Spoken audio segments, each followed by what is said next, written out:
Hello all, welcome to Ganga's కిచెన్లో ఈరోజు మరొక హెల్దీ రెసిపీతో మీ ముందుకు వచ్చేసాను. అదేంటంటే ములక్కాయ టమాటా రసం. ఈ ములక్కాయలో మనకి చాలా విటమిన్స్ అండ్ ప్రోటీన్స్, ఫైబర్ ఎక్కువగా ఉంటుంది కాబట్టి ఇది మన రెగ్యులర్ డైట్లో యాడ్ చేసుకోవడం వల్ల మనకి చాలా హెల్త్ బెనిఫిట్స్ ఉన్నాయి. మరి ఆ రసాన్ని ఎలా తయారు చేసుకోవాలో చూసేద్దామా.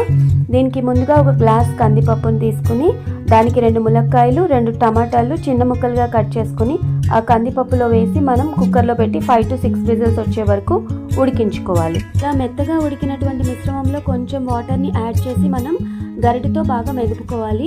అలా మెదుపుకున్న తర్వాత మనం ఒక స్ట్రైనర్ని తీసుకుని దాన్ని అంతా కూడా స్ట్రెయిన్ చేసుకుని ఆ రసంలో మనం కొంచెం కొత్తిమీరని యాడ్ చేసి బాగా మరగనివ్వాలి. ఈలోపు పక్కన స్టవ్ మీద ఒక చిన్న కడాయి పెట్టుకుని దాంట్లో 2 స్పూన్లు ఆయిల్ వేసి తాలింపు దినుసులు, కొత్తిమీర, కరివేపాకు, 2 వెల్లుల్లి రెబ్బలు, 2 పచ్చిమిరపకాయలు వేసి తాలింపు వేసుకుని తాలింపుని మరుగుతున్నటువంటి రసంలో యాడ్ చేసుకోవాలి. తర్వాత ఒక 5 minutes మరగనివ్వాలి. ఆ తాలింపులోని ఫ్లేవర్ అంతా కూడా ఈ రసంలో దిగే వరకు మరిగిన తర్వాత స్టవ్ ఆఫ్ చేసుకుని మనం ఒక సర్వింగ్ బౌల్లోకి తీసుకుని వేడి అన్నంతో సర్వ్ చేసుకుంటే టేస్ట్ చాలా సూపర్గా ఉంటుంది. మీరు ఒకసారి ఈ రెసిపీని ట్రై చేసి ఎలా వచ్చిందో కామెంట్ చేయండి.